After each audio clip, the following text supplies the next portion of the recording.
Hi, and thank you for watching my video on my YouTube channel. So my YouTube channel has been up for a couple of years now, and it occurred to me today that I have never actually put up a video explaining what I do, what animal-centered education ACE, free work really is, and who I help and what I do in my job. So I used to be a dog trainer. I'm not a dog trainer anymore. I don't want to train dogs. I basically want to help dog guardians or dog owners to understand their dogs more and to allow the dogs to teach us what's happening for them at that moment.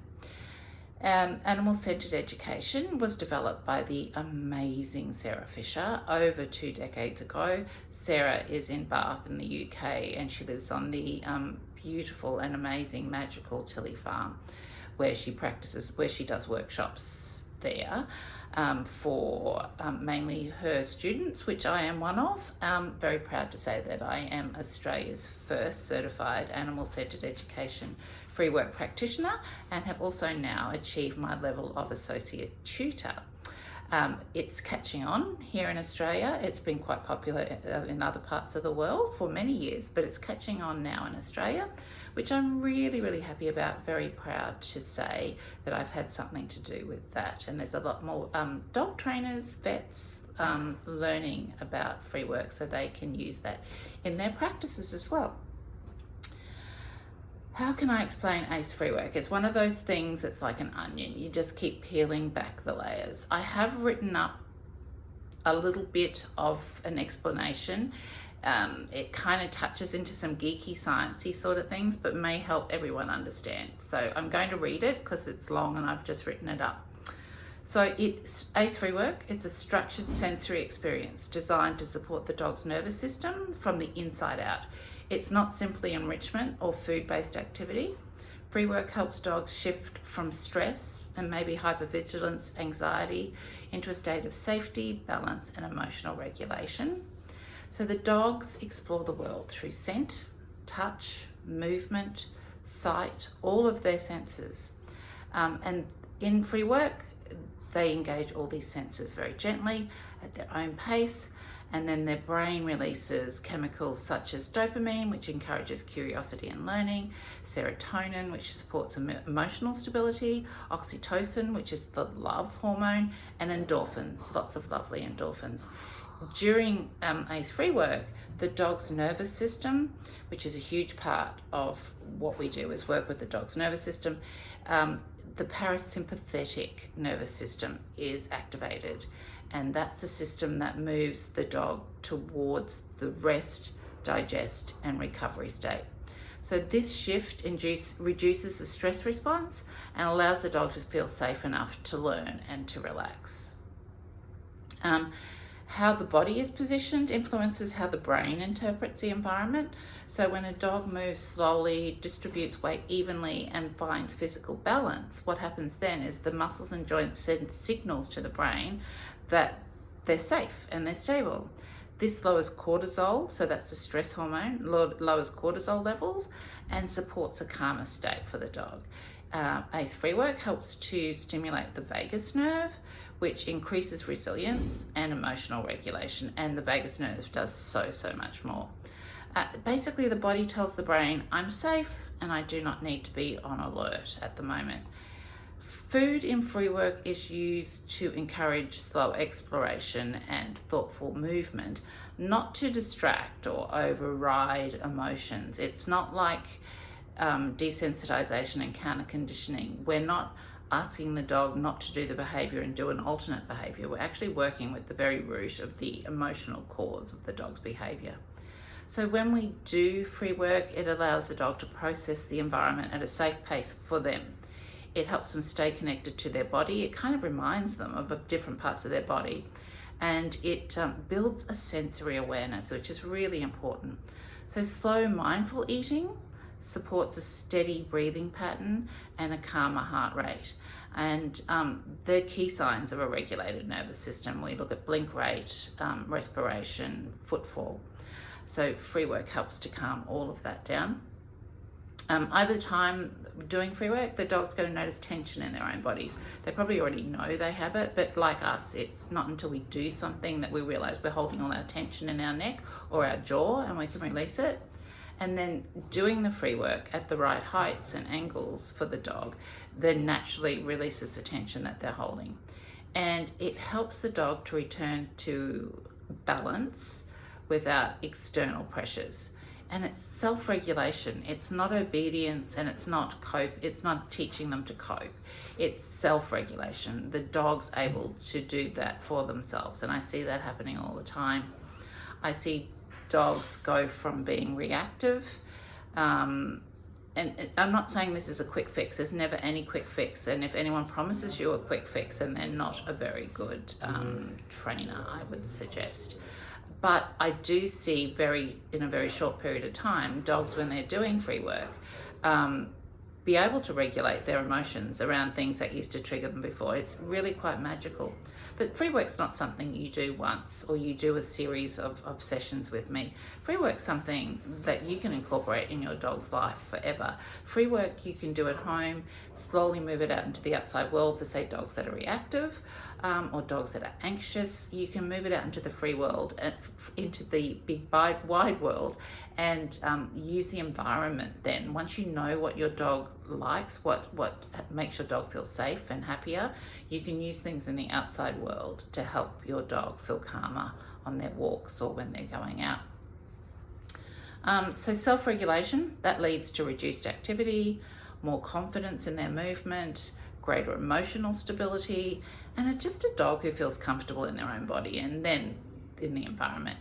So when dogs are given repeated opportunities to explore, move, problem solve, and settle at their own pace, the brain begins to form new neural pathways. And these pathways strengthen the dog's ability to shift out of stress more quickly, to feel safe in new or changing environments, and access calm behavior without external cues, which means they reach that place of calmness by themselves without, like I said, desensitization and counter conditioning.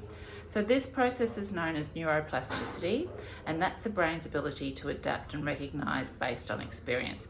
An analogy I like to use is that imagine if you walk the same path to your car every day, and over time that path, if you park your car in the same place every day, say so it's in the garage.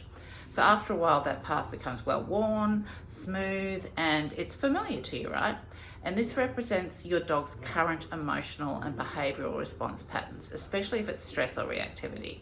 So imagine that path to your car is your dog's neural pathways that make them reactive, anxious, stressed. Okay.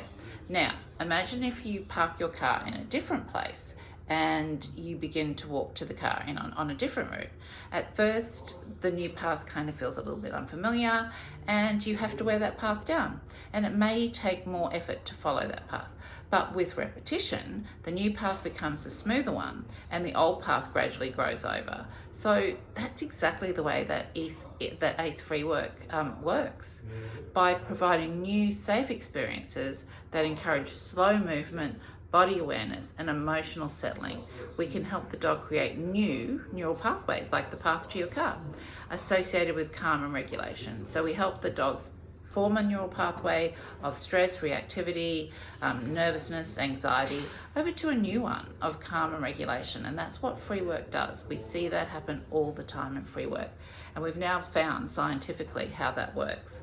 So over time, the old stress pathways become less dominant, and the new pathways of safety and self-regulation, they become the brain's preferred route. So free work provides the safe, predictable conditions in which neuroplasticity occurs. We're talking quickly, quite a little bit before, about the sympathetic and the parasympathetic nervous system. When we talk about the sympathetic nervous system, we kind of talk about the fight, flight, or freeze responses. And it comes from both the sympathetic and the parasympathetic come under the autonomic nervous system. And in the sympathetic nervous system, like I was saying, that's the fight, flight, freeze. when that's activated, the dog may become hyper alert, it will show tension in its body, it'll move quickly or erratically, it'll bark, lunge, or shut down. So that's your dogs with reactive behaviors that you see out on the end of a leash doing those behaviors. They're no longer thinking, it's the sympathetic nervous system kicking in. They're basically working with their amygdala in their brain, which is a small almond shape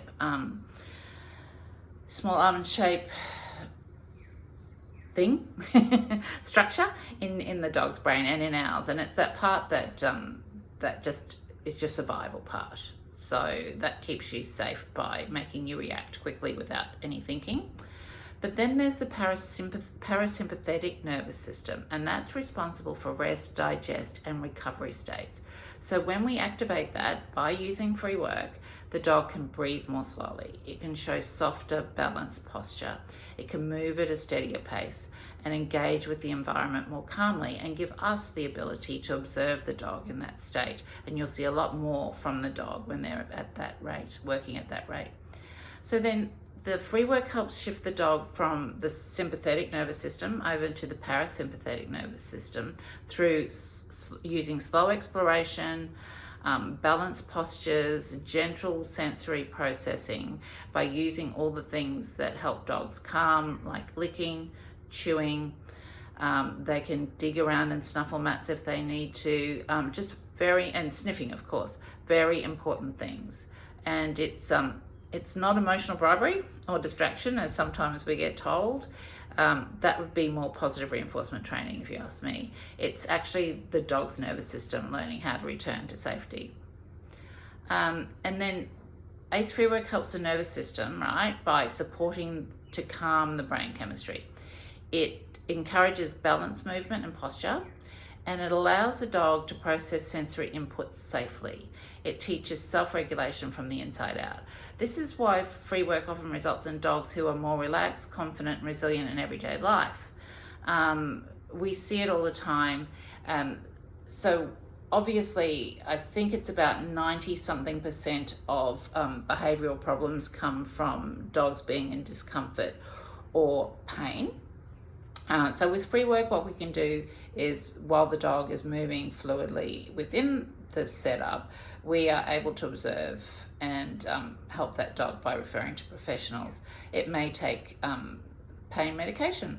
It may take a physiotherapist, and you can always do physiotherapy exercises in free work.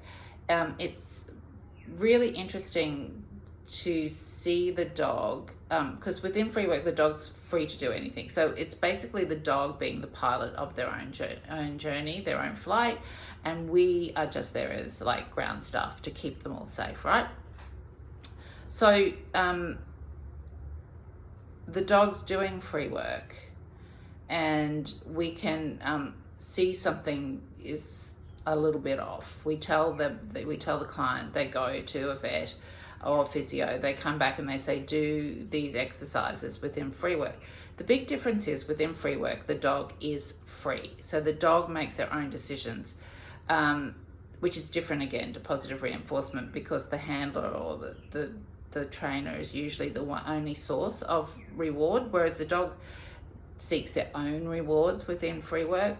So even my own dog, when I've been given some physio exercises to do, if we do them within free work, she can let me know, like, she's keen to do it, but she can let me know, this is probably hurting a little bit much now, so I'll go over and do something else. And obviously we allow them to do that, because in free work they're free.